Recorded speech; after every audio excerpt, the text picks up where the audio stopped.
Okay, worry time. The best worries have a mixture of truth, lies, exaggeration, and pathos built into them. The best worries you'll learn a heap from, and at best accompanied with a beer and many calls of bullshit. I hope you enjoy this worry. It may or may not be true, but it'll give you a laugh. Enjoy. Hi, I'm Marty. I flew these with these. I fly these with them. Got a wife, kids, play golf, band, happy life, and then Corona. It's a drag, but you're not alone. Have a laugh with me on.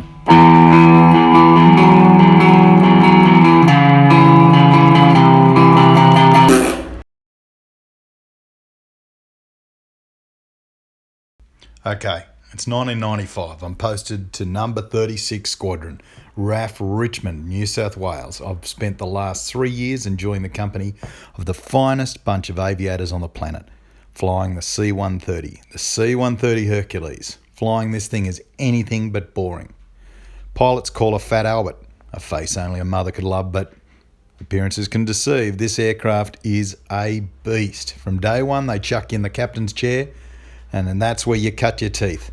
It's multi-engine, it's noisy, it's smelly. It is a legend of an aircraft, and I've never been happier.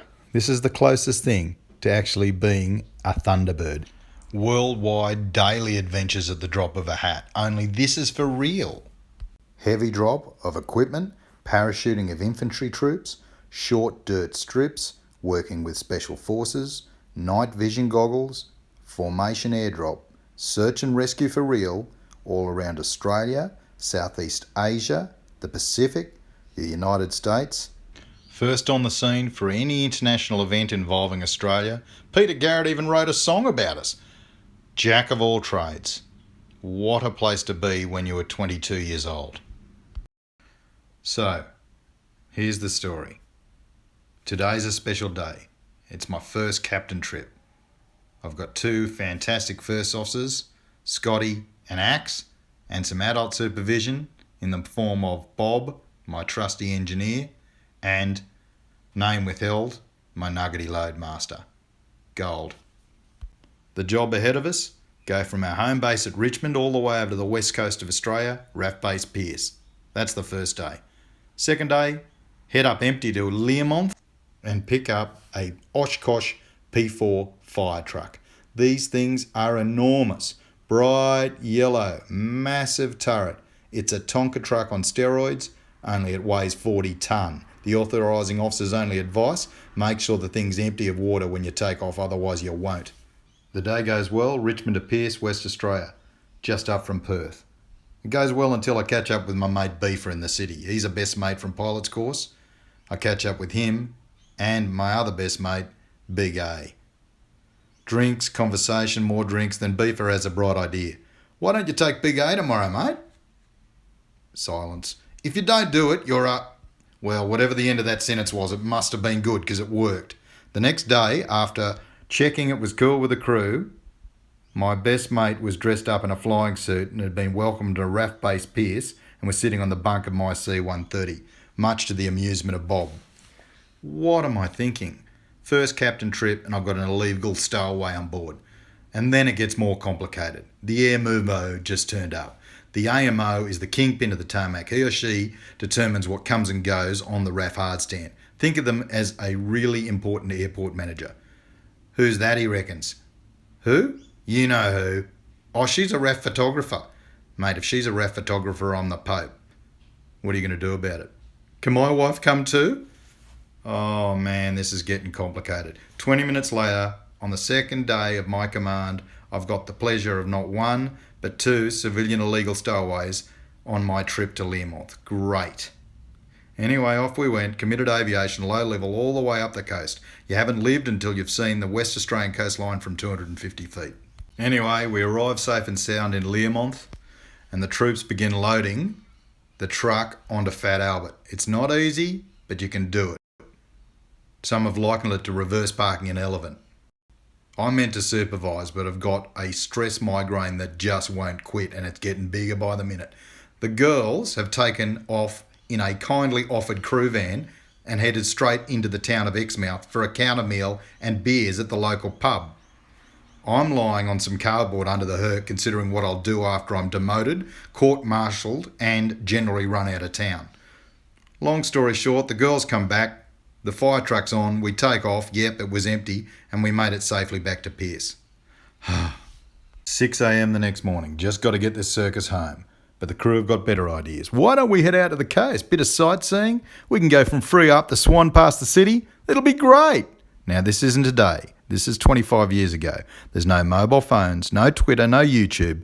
Crazy stuff can happen and no one films it. It's 6 a.m. on a lazy Saturday morning in sleepy West Australia. So yeah, I go along with it. Let's do it.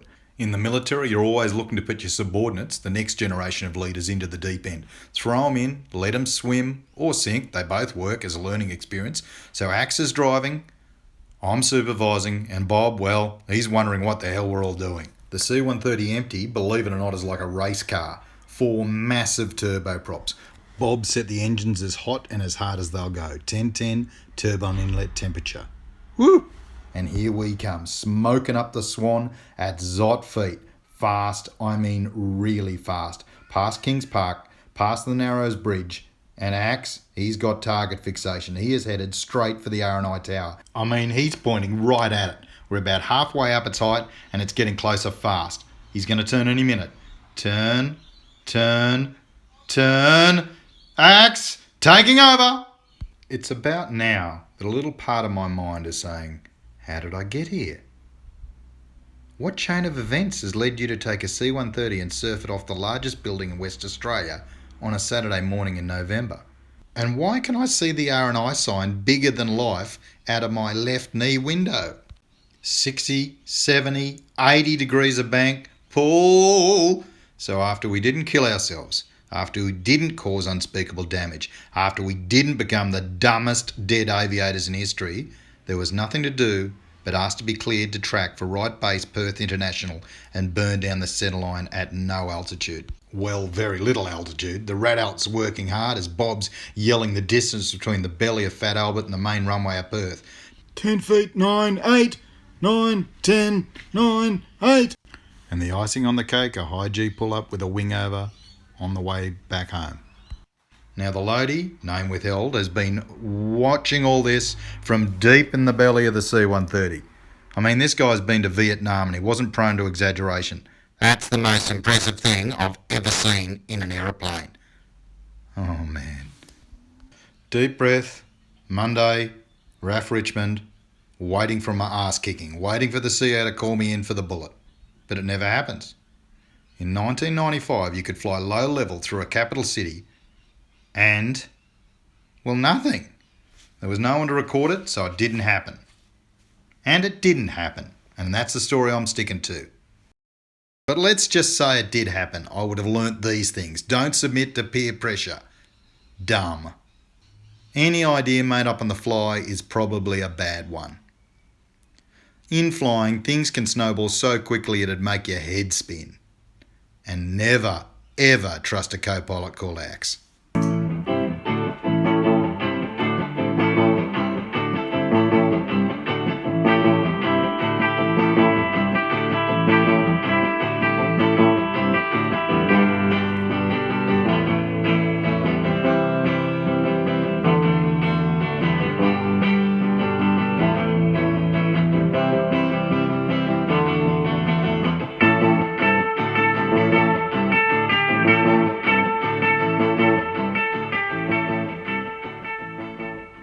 Yeah, that'll do.